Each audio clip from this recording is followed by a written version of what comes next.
Bonsoir à tous, ravi de vous retrouver pour cette nouvelle édition lundi 14 mai. À la une, pas de croissance économique en Afrique subsaharienne sans éliminer la faim. C'est le constat émis par le dernier rapport du PNUD sur le développement humain. L'Afrique, où près d'un quart de la population est touchée par ce fléau. L'afrocentricité, ou comment l'Afrique doit retrouver sa place dans le concert des nations et des peuples. L'association née aux États-Unis a depuis ce week-end une représentation en Europe. Première étape, Paris. Et puis J-1 avant la passation de pouvoir en France entre Nicolas Sarkozy et François Hollande. Après le changement, la sobriété, c'est maintenant. Également dans ce journal, une rétrospective des passations de pouvoir depuis le général de Gaulle. Mais avant cette information qui nous parvient du Kenya, les séparatistes côtiers se disent prêts à se battre. Le Conseil républicain de Mombasa, c'est comme ça qu'on les appelle, prennent de plus en plus d'ampleur depuis plusieurs mois déjà, notamment parmi les jeunes sans emploi, en colère contre le manque de travail dans la région. Ils réclament leur indépendance.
La sécurité alimentaire en Afrique subsaharienne, véritable frein au développement humain, alors que le continent connaît une croissance économique rapide.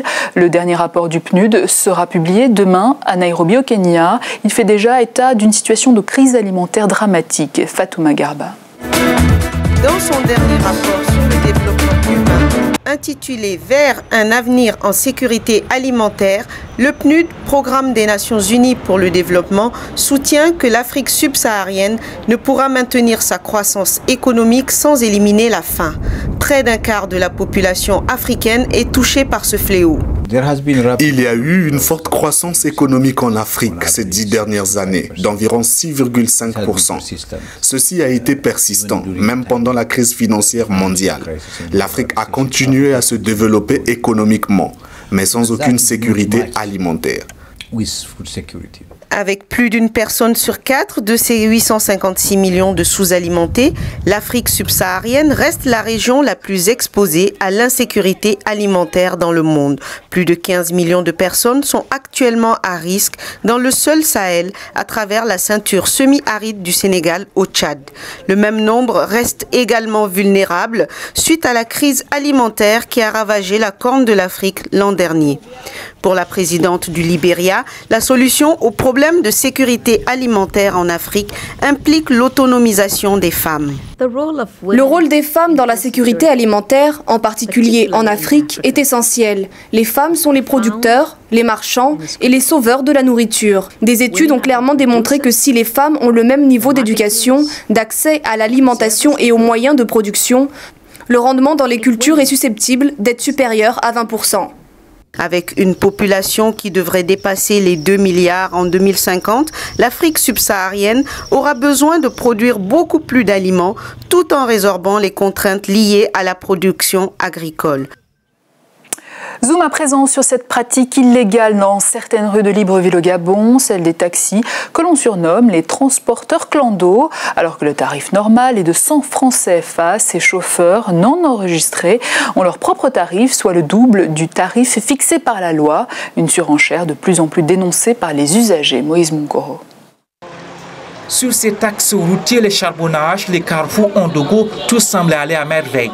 Mais derrière cette circulation paisible, se cachent des pratiques illégales. La surenchère des tarifs pratiqués par les transporteurs non enregistrés auprès de la mairie est communément appelée les transporteurs clando. Des tarifs fixés par la loi est de 100 francs CFA. Mais entre les charbonnages et les carrefours Ondogo, les usagers sont obligés de payer des 100 francs CFA. Pour les clandos, l'application de ce double tarif s'expliquait par le mauvais état de la route. Mais si depuis 2006, la voie est bitumée, cela n'a rien changé au tarif. Aujourd'hui, les clandos ont une autre justification. Chaque clando, nous sommes là, nous payons 150 000 francs par clando. Ce sont les taxes que les clandomans payent à la mairie. Et face à la persistance de cette pratique, certains usagers se sentent abandonnés. C'est de l'escroquerie. Mais si la mairie ne veut pas faire son travail, qu'est-ce que vous voulez qu'on fasse? On ne fait que subir, nous, le consommateur. À la direction des transports de l'hôtel de ville, le sujet dérange. Personne n'a souhaité s'exprimer devant notre caméra. Son directeur indique tout de même que dans les périurbains, les tarifs restent fixés à 100 francs CFA. Une mise au point qui n'empêche pas les clandos de continuer d'appliquer leurs propres prix en toute impunité. Prôner le retour aux valeurs africaines, c'est la mission de l'association Afrocentricité Internationale. Ces activités débarquent désormais en Europe.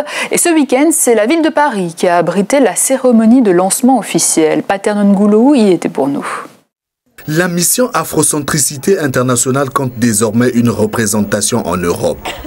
Un grand meeting a marqué le lancement officiel de ces activités ce week-end à Paris. Pour les responsables de l'association qui prône le retour aux sources africaines, l'Afrique doit retrouver sa place dans le concert des nations et des peuples. L'afrocentricité, c'est une philosophie, c'est une pratique qui vise tout simplement à ramener les Africains au centre de leurs préoccupations et non plus voir le monde au travers du prisme des autres. Plusieurs thèmes ont été abordés au cours des différentes conférences. Pour le professeur Muntombo Kulunsenga qui a animé un débat sur l'être humain au XXIe siècle, il est temps que les Africains retournent à leurs valeurs fondamentales. Et cela passe par une éducation afrocentriste. Beaucoup d'enfants sont éduqués d'une manière eurocentrique.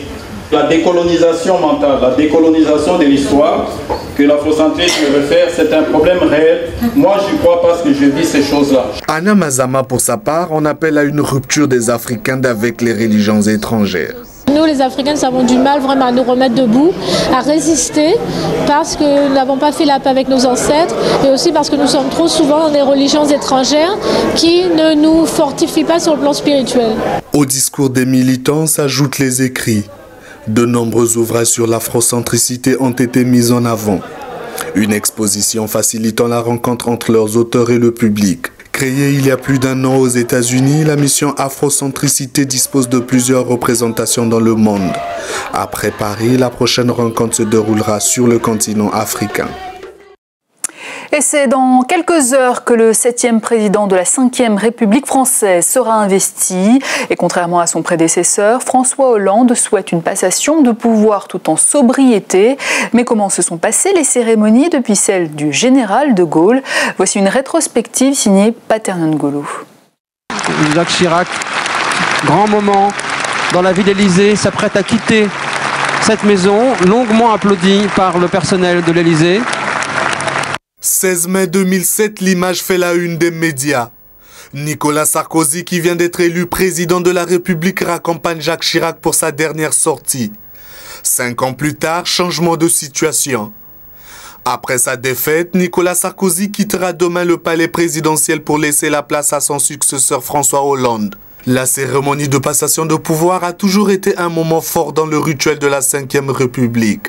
En 1959, René Coty accueille le fondateur de la 5e République, Charles de Gaulle, après avoir passé 4 ans à la tête de l'État. 10 ans plus tard, c'est Alain Power qui accueillera Georges Pompidou après la démission de De Gaulle. L'une des images fortes sera celle de Valéry Giscard d'Estaing qui souhaite marquer son quinquennat du signe de la modernité. Il arrivera au palais à pied pour en ressortir 7 ans plus tard de la même façon, cette fois sous les huées. François Mitterrand, Jacques Chirac, dès demain, c'est François Hollande qui occupera le palais pour 5 années, devenant ainsi le deuxième socialiste locataire à l'Élysée. Et justement, la semaine qui attend le nouveau chef de l'État français s'annonce très chargée. Aussitôt investi, aussitôt François Hollande se rendra en Allemagne, rencontrer la partisane de l'austérité en Europe, Angela Merkel, après avoir notamment dévoilé le nom de son futur Premier ministre, Moïse Moncoro. Si le nouveau président est resté enfermé chez lui tous les week-ends, c'est sans doute pour mieux préparer cette semaine particulièrement chargée. Pour son dernier jour en qualité de député socialiste, François Hollande a participé aujourd'hui au Conseil national du Parti socialiste. Mais demain mardi sera certainement marquant. Il sera officiellement investi président de la République lors de la cérémonie de passation à 10h. Ensuite commencera un parcours chronométré dans Paris. Hommage aux soldats inconnus, puis à Jules Ferry et à Marie Curie. C'est également demain que François Hollande fera connaître le nom de son Premier ministre. Jean-Marc Ayrault et Martine Aubry sont les plus cités. En fin de journée, départ pour Berlin où le nouveau président rencontrera la chancelière Angela Merkel. Mercredi, retour aux affaires internes avec la nomination du gouvernement après concertation avec le Premier ministre. Débutera ensuite le premier grand rendez-vous international de la présidence Hollande. Le 18 mai, première rencontre avec Barack Obama à la Maison-Blanche avant de participer au sommet du G8 à Camp David, à une centaine de kilomètres de Washington. Dans la foulée, François Hollande rencontrera des dirigeants africains conviés au G8 pour parler de sécurité alimentaire avec les grandes puissances. Le dimanche 20 mai, le président français se rendra ensuite à Chicago où se tiendra pendant 2 jours le sommet de l'OTAN, le plus important jamais tenu par l'Alliance Atlantique avec plus de 60 pays participants. Il devrait annoncer officiellement sa volonté de retirer les troupes françaises d'Afghanistan fin 2012. À son retour, François Hollande présidera son premier conseil des ministres et se rendra à Bruxelles le 23 mai au sommet de l'Union européenne afin d'évoquer notamment la croissance et la crise en Grèce. Et puis ça y est, l'on connaît le nom du porte-drapeau pour les Jeux Olympiques de Londres. C'est Laura Flessel qui a été désignée par le Comité national olympique et sportif français ce lundi. Une consécration pour l'escrimeuse de 40 ans qui participera à ses 5e JO.